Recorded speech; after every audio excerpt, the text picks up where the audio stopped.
Hi, I'm Pat McMahon, and as always, I'd like to introduce you to someone whose name may be very familiar, maybe not Suzanne, but Pfister. The Pfister family, for folks who have lived in Arizona for a while, is associated with Salt River Project. I'm a fourth generation Arizonan. My father's family came in 1882. Oh, wow. And he was a territorial marshal. And then they migrated from Apache County to Prescott, and that's where my grandmother and my dad grew up. So, and my dad, Jack Pfister, was the CEO of Salt River Project for over 15 years. Wow, 1882, my family, I believe, just digging potatoes in Ireland at that time. But right now, rather than talking about back then, let's talk about now and Vitalist. What do you do? I'm the CEO of Vitalist Health Foundation. The foundation was created almost 30 years ago with the sale of the St. Luke's health system. Mm-hmm. And our goal really from the beginning is to build healthy communities. We've given out over $130 million over the last 28 years. And wow. Depending on the market, we have an endowment still of about $130 million as well. Well, there are so many nonprofits, though.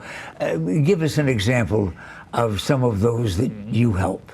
It's a wide variety. We have a focus on making sure people are insured with an affordable health insurance. So we work with a number of partners all over the state, helping people get access to insurance. And then we also work on addressing food deserts, so places where people don't have enough food, and work on affordable housing. So many partners within there. We really believe that any kind of systems or policy change has to happen in a coalition. And so we support these coalitions around the state. We work with tribal communities, we work with in places in South Phoenix and Maryvale, and really looking at the healthy communities really is a factor of housing and social justice and community design. So we've developed a wheel that shows that integration of those social conditions are what you need for a healthy community. And looking at the material in advance, the tribal assistance really jumped out at me. The need is constant. And we've really worked with tribal nonprofits. So Coffee Pot Farms is a farm in up on the Navajo Nation that works with indigenous food, growing indigenous food, and then building economies and helping people with an indigenous way of life that helps provide healing as well as economic activities. But where do those funds come from to you that you then provide for the nonprofits? The endowment we spend about 5 to 6% each year. So we have about $5 or $6 million that we allocate out as grants. And we really say you can't do this alone.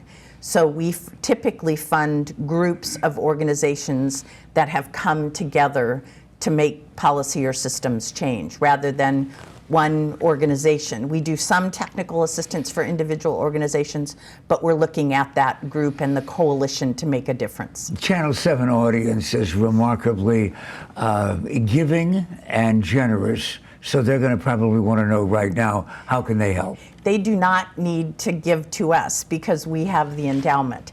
But you can go on our website, vitalisthealth.org, and get information about how to apply for grants. And then you can see on our website, we have a lot of storytelling of our nonprofits and what they have done with the funding. See, there's a Pfister that has nothing to do with Salt River Project, still doing wonderful things for the state of Arizona. Suzanne Pfister, CEO of Vitalist, right? You heard all about it here on Channel 7.